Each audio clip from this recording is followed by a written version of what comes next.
Les entendre chanter et les voir vivre et grandir, pour nous, c'est un vrai bol d'air créatif. Ce que ça apporte à l'agence, c'est plein de choses. Il y a beaucoup de surprises, c'est drôle. Et puis tout le monde adore ces petites poules, donc on peut plus s'en passer. Cette nouvelle tendance qui vise à intégrer l'animal au sein d'une entreprise. On se rend compte surtout qu'au-delà de la question environnementale, c'est une action sociale. On crée du lien entre les salariés, quelque chose d'un peu incongru. Et ça s'intègre finalement dans un état d'esprit un peu bucolique, inhabituel des agences. Les moutons, aujourd'hui, en sont encore une preuve.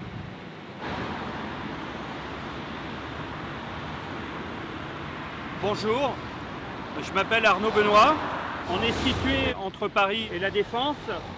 L'environnement est très urbain, beaucoup de circulation, beaucoup de bruit. Et je suis accompagné de Nao, qui est né ici, à Neuilly-sur-Seine.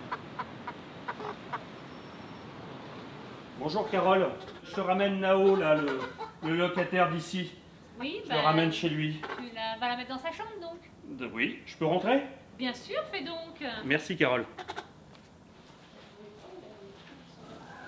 Donc voici l'environnement de Nao, qui est ce galinarium. Hop. C'est un aménagement avec un poulailler en bois à divers niveaux, entouré de grillages avec des plantes palissées, des akébis et des jasmins étoilés.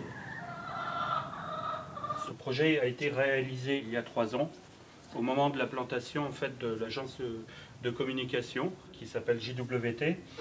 Cette idée-là a été affinée. Elle est partie de la directrice Anne Doisy avec l'aide amicale de Mathieu Lehanner, qui est un designer. L'avenue Charles de Gaulle est l'avenue la plus passante d'Europe. Il nous fallait un peu de green. C'était à l'origine un petit jardin japonais qui s'inscrivait bien dans le reste du lieu, très blanc, très design. En fait, ce petit jardin japonais nous a ennuyés et c'est devenu le volarium designé par Mathieu Lehanner et par Arnaud. Les gens au départ, enfin l'interne, l'équipe, ont dit elle est folle, pourquoi elle fait un sujet comme ça ? Personne n'y croyait. À l'époque, il y avait beaucoup de réticences. On a réglé le problème avec un berger urbain. Cette personne intervient pour surveiller les animaux, donner un coup de nettoyage et apporter aussi des légumes, des fleurs, il apporte des choses. Donc ça participe à la nouveauté aussi du lieu, à de nouveaux décors. Cette agence profite du côté brise-glace de cet espace-là. Ça amène à se déconnecter, mais aussi se reconnecter avec quelque chose qui est relativement essentiel. Tout le monde adore ces petites poules, tout le monde rentre dans le poulailler à peu près tous les jours pour ramasser les œufs. Il y a des poussins qui naissent. Les poules HWT, pour nous, le créatif, c'est une véritable source d'inspiration au quotidien. Caquette, Naomi et Svetlana, on les a surnommées les poules de luxe, mais elles partent à Courchevel l'hiver. Et pareil l'été, là elles sont en partance pour Saint-Tropez. On les récupérera en septembre, nos poules. C'est lapin. Je voudrais des lapins. Cette idée-là pourrait être adoptée chez des particuliers, dans d'autres lieux, comme les établissements médicaux, ou bien au sein de villes. Nous sommes dans le 17e arrondissement, toujours à Paris, dans un jardin privé. L'idée de cette volière, c'est de mettre les oiseaux dans un environnement avec des végétaux, de l'eau et des poissons. Donc un bassin qui donne une partie sur l'extérieur et une partie dans la cage. Il y a un mini abreuvoir qui permet d'éviter la noyade des oiseaux et l'autre partie est ouverte aux oiseaux de l'extérieur, simplement par le passage des graines à cet endroit-là. Ce modèle-là sera développé avec des options de box chauffées pour l'hivernage des oiseaux. Et à ça, on rajoutera des buses afin d'imiter les précipitations dans leur pays d'origine.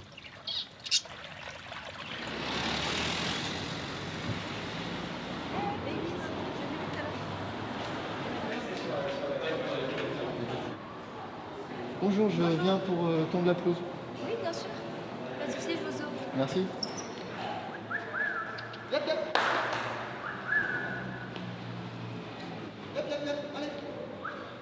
Aujourd'hui, je vous présente Olivier Marcouillou, qui est berger urbain avec ses 2 moutons.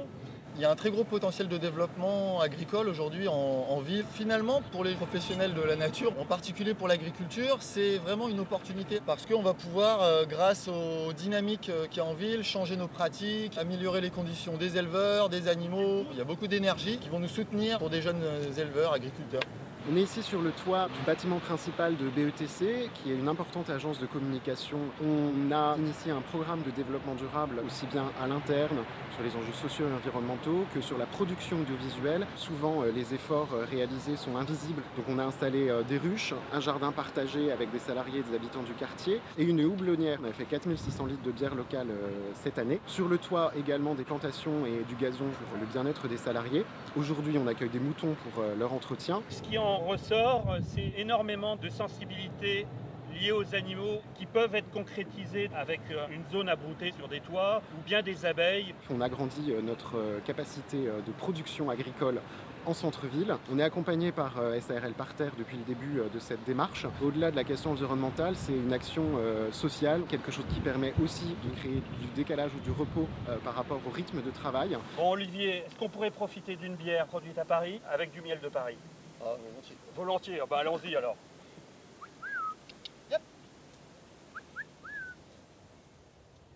La demande première, c'est quand même l'agrément. Nous, après, on y ajoute le côté productif. Nos jardins d'agrément sont tout simplement liés aux moutons. Avec une tondeuse, on a moins de possibilités. Ça coupe à 3 cm ou 10 cm. Alors qu'un mouton va tourner autour de certaines espèces. On va pouvoir comme ça, finalement, jardiner avec les moutons. Je dis souvent, la différence entre une tondeuse et un mouton, c'est qu'une tondeuse, ça avance, alors qu'un mouton, ça réfléchit. On peut faire des aménagements en mettant des sols végétalisés, en faisant des zones d'hivernage pour les oiseaux. Tout est possible d'un balcon de 3 mètres carrés jusqu'au parc.